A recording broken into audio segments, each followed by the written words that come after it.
speak to our correspondent, Benedict Paviot. Hello to you, Benedict. Tell us about what the latest is on this scandal. Well, the latest came very late last night from the Daily Telegraph and has now swept across all the media as headline news, as one would expect. So it is the latest in a series of revelations of what the government in the past has called gatherings, what the Prime Minister called on Wednesday in the House of Commons a work event. And these are clearly parties. So on the 16th of April 2021, not quite a year ago, when Downing Street staff were, like the rest of the country, supposed to be, yes, working, but we were in a period of national mourning. They are being accused of holding two leaving parties with alcohol, music. Indeed, according to these revelations, latest revelations, one of the aides went out with a suitcase to a local supermarket to bring back a full suitcase of bottles of alcohol. This may appear to be funny for some people, but it is not, because it is all about the rising anger where people made sacrifices.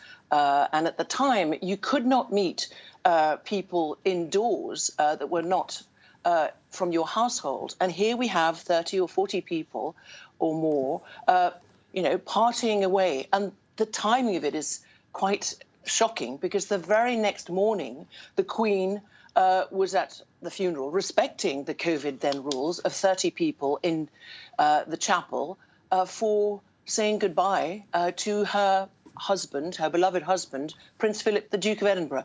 So this is just a really shocking revelation in a series of allegations. And of course, there is an inquiry, an internal one going on about these to try and get to some of the facts and what will be some of the consequences and sanctions. Yeah, and Benedict, in regards to that, some members of the Conservatives, but especially the opposition, are calling on Boris Johnson to leave office. What's next?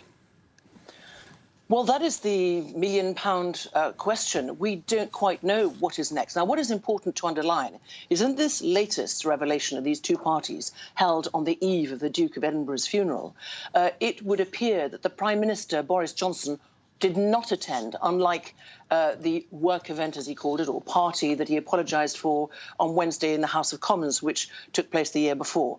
But it is clear, when you look at polls, where now the Labour Party is 10% ahead of the Conservatives, that Boris Johnson has gone from being a political asset to the Conservative Party to, some would say, being a Conservative liability. And they are really worried. A growing number of MPs are coming out, not just privately, but are starting to come out publicly, including the Scottish leader of the Conservatives, Douglas Ross, the day before yesterday, calling for Boris Johnson's resignation. Now, the defence of the government, of Downing Street, of the Prime Minister himself, is we need to wait for the result of the inquiry.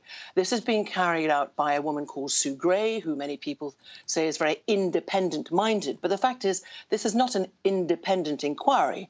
Her ultimate boss is Boris Johnson.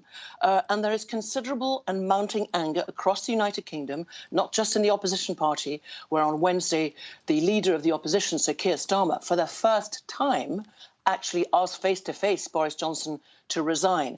This position is clearly unacceptable, untenable. So the big question is, what will this report, when it is finally published, possibly next week, actually say? Will it needs to finger individuals if there are indeed problems? What will the sanctions be for whether it's special advisors, whether it's civil servants? And what will the political sanction be? We know that 54 letters need to go into what is called the 1922 Conservative Committee, saying that they have lost trust in the Prime Minister. This is all a very secretive process. And we only find out that the 54 letters have been put in or more when it is announced. So we have no idea, but we do know that increasing number of letters are going into this committee. So I think it's a question of not if, but when Boris Johnson hangs on to.